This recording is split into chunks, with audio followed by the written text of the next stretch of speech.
quel est l'élément qui a fait la plus grosse différence dans ma progression en dehors des méthodes d'entraînement? Parlons un peu mindset, même si j'aime pas trop ce mot. En vrai, cette vidéo, je pense qu'elle va être très courte parce que les gars, moi vous me connaissez. Ce que je vous dis, c'est de la value pure, je vais pas mettre de blabla là-dedans. Donc ce qui a fait la différence, ça a été deux choses. Ça a été de ne pas mettre de limite sur ma capacité de progression. Quand je dis de ne pas mettre de limite, je parle de ne pas mettre de limite mentale, hein, évidemment. Et ça a été de mettre un niveau d'effort et un niveau de concentration dans mon entraînement absolument hors de tout ce dont j'avais été capable par le passé. Il y a un élément qui m'a beaucoup aidé à ça, évidemment, c'est le fait de maintenant avoir mon home gym, mais j'avais commencé ça quand j'étais en salle de muscu. Tu peux le voir avec ma phase de spécialisation d'Ipso HP, avec tout ce que j'ai fait là-dessus. Maintenant, sur le mindset, ne pas se mettre de limites. La plupart des gens qui pensent qu'ils ont atteint leur limite naturelle, c'est un truc dont je parle souvent parce que c'est vraiment un énorme scam, il faut vraiment que vous compreniez que c'est un scam, en fait, sont simplement limités par une méthode d'entraînement de merde souvent, mais au niveau mentalité, par leur esprit. Si tu te dis tout le temps que pour avoir tel chiffre, faut forcément être dopé, pour atteindre telle performance, t'as pas la génétique, que aujourd'hui tu te sens pas bien, que ceci, que cela, tu vas jamais atteindre ce que tu veux.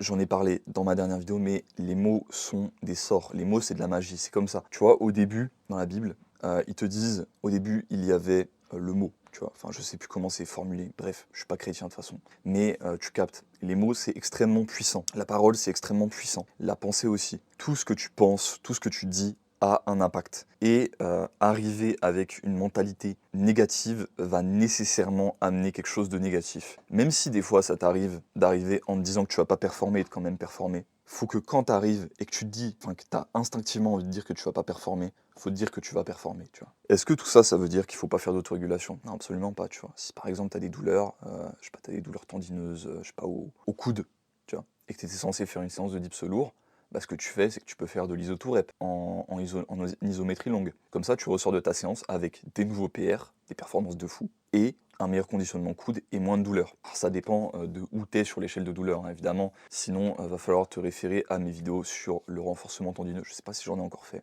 Je crois que je vais la filmer après celle-ci parce que c'est important que vous sachiez quelles sont les étapes pour se renforcer au niveau tendon quand même. C'est assez essentiel pour revenir d'une tendinite ou pour ne jamais avoir de tendinite. Et bref, maintenant on a parlé de l'aspect mindset sur le fait de ne pas se déconditionner à une bonne séance, tu vois, sur le fait de ne pas mettre de limite sur ta progression, sur ce que tu es capable de faire.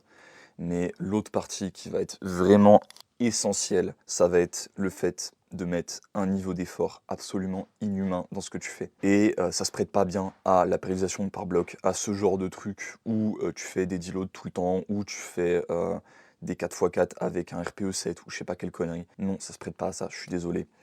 Si vous voulez, en tant que nati, progresser et atteindre des sommets, va falloir plutôt aller chercher du côté périodisation concurrente. À mon avis, évidemment c'est mon avis, hein, t'as le droit de ne pas être d'accord, du côté périodisation concurrente et volume d'entraînement bas, rotation d'exercice, performance à chaque séance, comme je te le dis à chaque putain de vidéo. Du coup, il te faut un niveau de performance, un niveau, excuse-moi, d'énervement, de concentration qui soit hors du normal, tu vois. En fait, la muscu, à mon avis, c'est le moyen le plus facile d'atteindre des modes de conscience altérés, ok?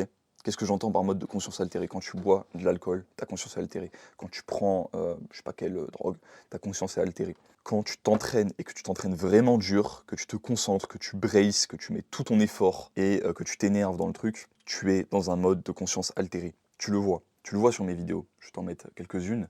Mais à chaque fois que j'ai un lift sur lequel je veux vraiment performer, tu me vois grogner, crier. T'es pas obligé de grogner, crier, tout ça, ça doit être naturel, ça doit être instinctif. Mais tu vois bien que je suis dans un niveau de concentration où, en fait, je n'ai à aucun moment dans mon esprit l'idée de l'échec. Si j'échoue, c'est réellement que mon corps n'en était pas capable, que c'était la limite. Mais mon esprit n'admet pas l'échec. Et c'est tout, en fait, c'est tout.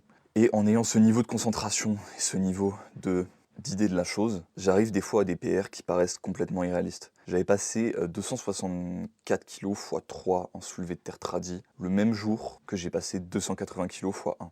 284 kg fois 1, excuse-moi. 264 kg fois 3, au vu de mes ratios habituels, ça ne se prête pas du tout à un PR à 284 kg. Mais je me suis tellement énervé, je me suis tellement concentré que je l'ai passé. Ça a été pareil avec la Deep 140 que j'ai un peu rush. Ça a été pareil avec plein de PR, en fait, la plupart de mes PR sur ces derniers mois.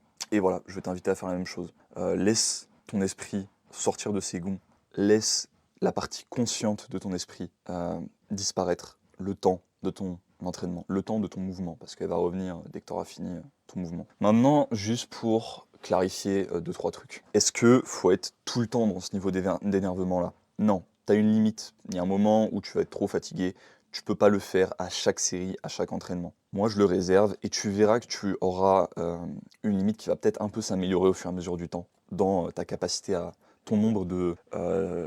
Louis Simmons de Westside Barbell appelait ça je sais plus, en gros les PR cards, les personal record cards ou un truc comme ça, je sais plus exactement. Mais ton nombre de cartes d'énervement et de gros efforts va peut-être un petit peu augmenter avec ta capacité de travail avec le temps, mais tu as une limite. Maintenant, moi, ce que je te dis, c'est de le réserver au début de séance sur les exos qui t'intéressent le plus, tu vois. Si tu veux faire par exemple un PR en OHP en traction, 2 exos, ça peut le faire.